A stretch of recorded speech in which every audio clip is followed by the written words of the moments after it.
What is going on, Roland Empire? Here, guys, to give you a video. In this talk today, I felt like, you know what? I want to do another kind of filmmaker spotlight. Maybe it's a count of my favorite movies. We'll see. But recently, I catch this one again. That film, because I just felt like watching it. I thought for me, it was a very underrated fast movie, so to speak. It's not still the greatest. I understand the criticisms, but I had a good time with that movie. And I want to talk about filmmaker David Leitch. At least he has, even with collaborations, he has, I believe, three major movies. I gotta check again. But he has directed the John Wick, at least the first. Maybe has somehow hand in the ones after that. But then he went on to do his things like Deadpool 2 and the Hobbs and Shaw.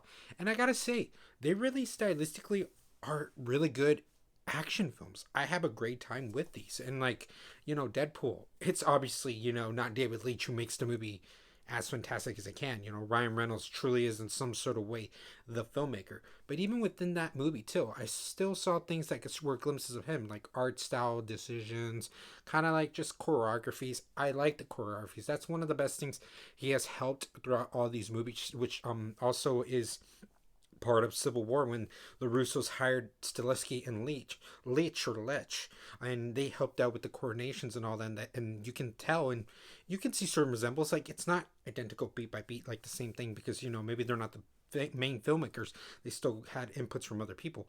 But in these ones that they do, but particularly he in those three movies, they're all really, they take their time. A lot of not shakiness. I'm really glad. I like action scenes when they're well just placed and you let them play out. It feels like it's some sort of art form. It's like an art form and all that, which truly is, because like mixing in like some kind of martial arts with film, it's just elegance. It's really elegance. And throughout those three movies, they have that really works. John Wick is really the one that put him on the map in the sense. And you know, you would say in a certain way, his story might not be the best of like executing characters to the whole like Academy Award performances, like, but it doesn't always have to be. And I like how there is a plot that like what he uses, that he he knows he enough that we should relate to a certain thing, and then we go from there. And what just sells it is just kind of the acting that the people bring, and then also just the passion, again, like how the filmmaking is. So even if some things aren't the best, other things complement it, enhance it, make it better. That one truly shines for that. And the Hobbs and Shaw really just, he brings again the color in this. I feel like it was helped he helped another example of like how The Rock and Jason Statham are like the main guys. They would be the ones that do this kind of filmmaking and all. It would be their responsibility to have says and all. It's not like they're fully being controlled. But I feel like with Leach, they brought them in to kind of bring in more. Maybe he had more input. I can't really say who, what, when, where was done everything, but that's just feeling like how I enjoyed these films. Okay, like you can tell that The Rock and Jason Statham still would have made a very kick-ass kind of action flick, but I feel like they brought him in too to kind of give it that extra charm. So within all that, I like that these films, they're not on top of it, they're really just great action films. They really are in that sense, but also they don't feel like they're just mandatory made by like some kind of committee. Like I feel like he at least has done some kind of charm to it, some flair, like I keep saying, for his style of action sequences, action scenes. And it's, I don't want to say like these are the best action movies of this kind of era, but I want to say it's arguable to say, in case someone says, okay, do we have anybody that thinks what is the best kind of modern day takes of action films?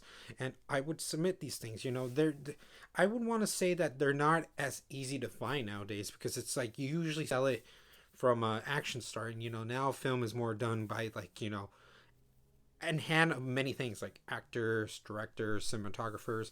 This guy still kind of brings in the style like that, but I guess he's choosing great properties. It would be interesting, very fine. Oh, and Atomic Blonde, he did Atomic Blonde.